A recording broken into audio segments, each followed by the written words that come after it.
Okay, so we're about to dive into a story that unfolds entirely within a single devastating phone call. It's called Shmuel and Shamu, The Final Word, and let me tell you, it's a masterclass in minimalist tragedy.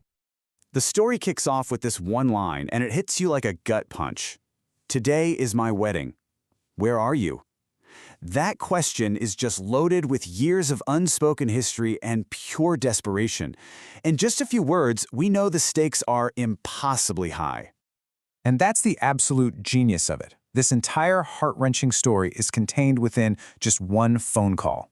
So let's break it down and see how this micro-story achieves such a powerful emotional impact in just a couple of minutes. It all begins with a single, desperate call that really sets the entire tragedy in motion.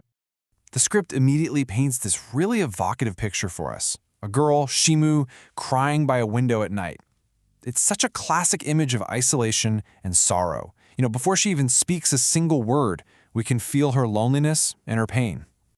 But instead of a plea, a call to be saved, she just offers this resignation. Allah Hafiz, take care. It's almost as if the call itself is just a formality, like a final goodbye before she accepts a fate she feels is already sealed. Shmuel, on the other hand, he just doesn't accept her goodbye. His first real question is one of pure disbelief. Is it really your wedding today? You can just hear him grasping for any reason at all to believe this isn't real, showing us he is absolutely not ready to let go. And this conflict, it just throws us headfirst into the story's second act. A total emotional roller coaster of confusion, a fleeting tiny moment of hope, and then a completely devastating reveal. Then, Shamu delivers this shocking twist. My wedding wasn't today, it was yesterday. And for just a split second, this upends everything. What does that mean? Is it over? Did he miss his chance? Or did it not happen at all? Shmuel's immediate response is just pure, unadulterated relief. Alhamdulillah. From his perspective, the crisis is averted. He hears yesterday, and he interprets it to mean the danger has passed. And right here, this is the core misunderstanding. Shmuel states a fact. My wedding was yesterday. But Shmuel hears what he desperately wants to hear. So you are not getting married. This gap between her reality and his hope is where the tragedy truly, truly deepens. And then she clarifies. Right as he's celebrating, she corrects him with two simple words. It will happen today. The final ceremony is today. And the hope he felt just a second ago is instantly, brutally shattered.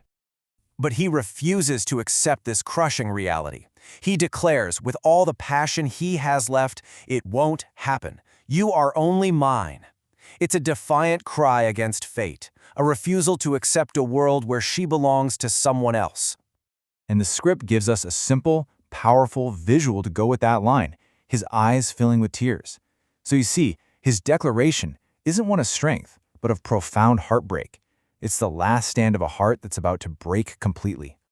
And here, in the story's final act, that defiance transforms into a tragic but incredibly profound acceptance of what their love has to become. This line right here, this is the philosophical heart of the entire story. Shmuel makes this monumental shift. He says, "You are married, yet my love is not for possession, but a promise of preservation."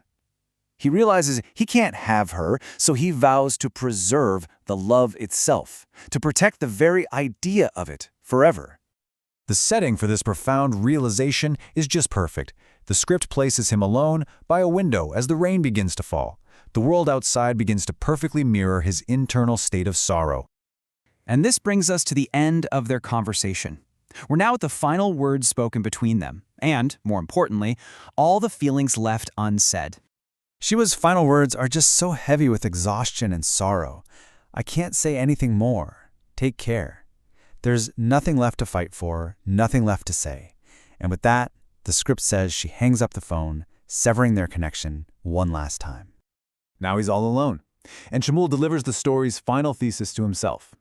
In one-sided love, there are no complaints, only imagination and silent pain. It's just this heartbreaking summary of his new reality, a love that now exists only in his mind and heart, without expectation or complaint. The story's final, poetic image is perfect. The script doesn't just say he cries. It says the rain mixes with the tears in his eyes. It's like he is so consumed by his grief that the world's sorrow and his own have become one. And so, the story leaves us with this really powerful question to think about. What does it mean to love something you can never have? And what is truly left when love shifts from a desire for possession to a quiet, solitary promise of preservation?